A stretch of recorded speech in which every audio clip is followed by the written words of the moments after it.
2028ರ ತಯಾರಿ ಬಹುಶಃ ಚುನಾವಣೆಯ ಕಾವು ಈಗಾಗಲೇ ಎಲ್ಲೋದ್ರೂ ಕೂಡ ಇನ್ನೂ ಸಾರ್ವತ್ರಿಕ ವಿಧಾನಸಭಾ ಚುನಾವಣೆಗೆ 2 ವರ್ಷ ಇದ್ದರೂ ಕೂಡ ಜನಗಳಲ್ಲಿ ಬಹುಶಃ ನಾಳೆನೇ ಏನಾದರೂ ಚುನಾವಣೆ ಡಿಕ್ಲೇರ್ ಆದರೆ ಎಲ್ಲರೂ ಕೂಡ ಈ ಕೂಡಲೇ ಈ ರಾಜ್ಯ ಸರ್ಕಾರವನ್ನು ತಿರಸ್ಕಾರ ಮಾಡಬೇಕು ಅಂತಕ್ಕಂಥ ಮನಸ್ಥಿತಿಗೆ ಆಗೋಗಿದೆ. ಬಹುಶಃ ಅದಕ್ಕೆ ನಾನು ಕೂಡ ಒಬ್ಬ ಸಾಕ್ಷಿ ಇದ್ದೇನೆ. 9,000 ಕಿಲೋಮೀಟ್ರು ಮೊದಲನೇ ಹಂತದಲ್ಲಿ 54 ಕ್ಷೇತ್ರ ಏನು ಓಡಾಡ್ಕೊಂಡು ಬಂದಿದ್ದೇನೆ.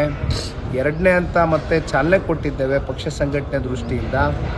ಈಗಾಗಲೇ ಈ ರಾಜ್ಯ ಸರ್ಕಾರದ ಜನವಿರೋಧಿ ನೀತಿಗಳಿರ್ಬೋದು, ಜೊತೆಯಲ್ಲಿ ರಾಜ್ಯವನ್ನು ಅತಿ ಹೆಚ್ಚು ಸಾಲದ ಹೊರೆಗೆ ತೆಗೆದುಕೊಂಡು ಹೋಗ್ತಕ್ಕಂಥದ್ರಲ್ಲಿ ಬಹುಶಃ ಇವತ್ತು ಈ ರಾಜ್ಯ ಸರ್ಕಾರದ ಪಾತ್ರ ಹೆಚ್ಚಿದೆ.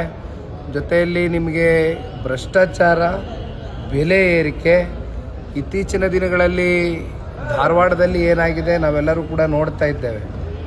ಯುವ ಸಮುದಾಯ ಎಲ್ಲೋ ಒಂದು ಕಡೆ ಉದ್ಯೋಗದಲ್ಲಿ ವಂಚಿತರಾಗಿ ಇವತ್ತು ಸರ್ಕಾರಿ ಏನೊಂದು ಕೆಲಸಗಳು ಭರ್ತಿ ಆಗಬೇಕಾಗಿತ್ತು, 2,85,000 ಸರ್ಕಾರಿ ಹುದ್ದೆಗಳು ಭರ್ತಿ ಆಗದೇ ಇರತಕ್ಕಂಥ ಹಿನ್ನೆಲೆಯಲ್ಲಿ ಸರ್ಕಾರವೇ ಬಹುಶಃ ಹೋದ ವರ್ಷದ ಮಾನ್ಯ ಮುಖ್ಯಮಂತ್ರಿಗಳ ಟ್ವೀಟನ್ನು ಮೊನ್ನೆ ಕೂಡ ಬಹಳ ಕಡೆ ಹರಿದಾಡ್ತು.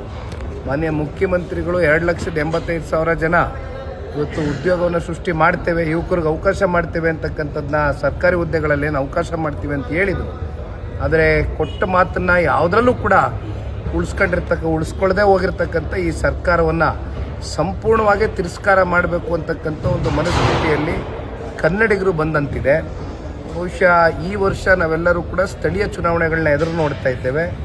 ZP, TP, ಗ್ರಾಮ ಪಂಚಾಯತಿ ಸೇರಿದಂತೆ ನಗರಸಭೆ, ಪುರಸಭೆ ಯಾವುದೇ ಚುನಾವಣೆಗಳಲ್ಲೂ ಕೂಡ ಪಕ್ಷದ ಕಾರ್ಯಕರ್ತರು MP, MLA ಚುನಾವಣೆಗಳಿಗೆ ನಮಗೆ ಭಾಳ ಗಟ್ಟಿ ನಿಲುವಿಂದ ದುಡಿದಿದ್ದಾರೆ. ಅಂಥವ್ರನ್ನ ಗುರುತಿಸಿ ಏನಾದರೂ ಸರ್ಕಾರ ಗೊತ್ತಿಲ್ಲ, ಯಾಕೆಂದರೆ GBA ಚುನಾವಣೆ ನಡೀತಕ್ಕಂಥದ್ದಕ್ಕೂ ಸರ್ಕಾರ ಅದನ್ನು ನಡೆಸ್ತಕ್ಕಂಥದ್ದಕ್ಕೆ ಯಾವುದೇ ರೀತಿ ಮನಸ್ಸು ಮಾಡಿರಲಿಲ್ಲ. ಸುಪ್ರೀಂ ಕೋರ್ಟ್ ಕದ ತಟ್ಟದ ಮೇಲೆ ಅಲ್ಲಿಂದ ಬಂದಂಥ ಡೈರೆಕ್ಷನ್ಸ್ಗೆ ಈಗ ಕೊನೆಗೆ ಸರ್ಕಾರ ಬೆಂಗಳೂರು ನಗರದಲ್ಲಿ ಪಾಲಿಕೆ ಚುನಾವಣೆಗಳನ್ನ ಮಾಡಲೇಬೇಕಾದಂಥ ಪರಿಸ್ಥಿತಿಗೆ ಬಹುಶಃ ಜೂನ್ ತಿಂಗಳಲ್ಲಿ ಕಂಡಕ್ಟ್ ಆಗುತ್ತೆ.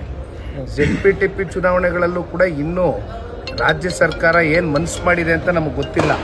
ಅದು ಮತ್ತೆ ಕೋರ್ಟ್ಗೆ ಹೋಗಿ ಕೋರ್ಟ್ ಕಡೆಯಿಂದ ಡೈರೆಕ್ಷನ್ಸ್ ಬಂದು ಕೋರ್ಟ್ ಚೀಮಾರಿ ಹಾಕಿ ನೀವು ಚುನಾವಣೆ ಕಂಡಕ್ಟ್ ಮಾಡಲೇಬೇಕು ಅಂದಮೇಲೆ ಬಹುಶಃ ಅದು ಕೂಡ ನಾವು ಎದುರು ನೋಡ್ಬೋದು ಅಂತಕ್ಕಂಥ ದೃಷ್ಟಿಯಿಂದ ಪಕ್ಷ ಸಂಘಟನೆ ಮಾಡ್ತಾ ಇದ್ದೇವೆ.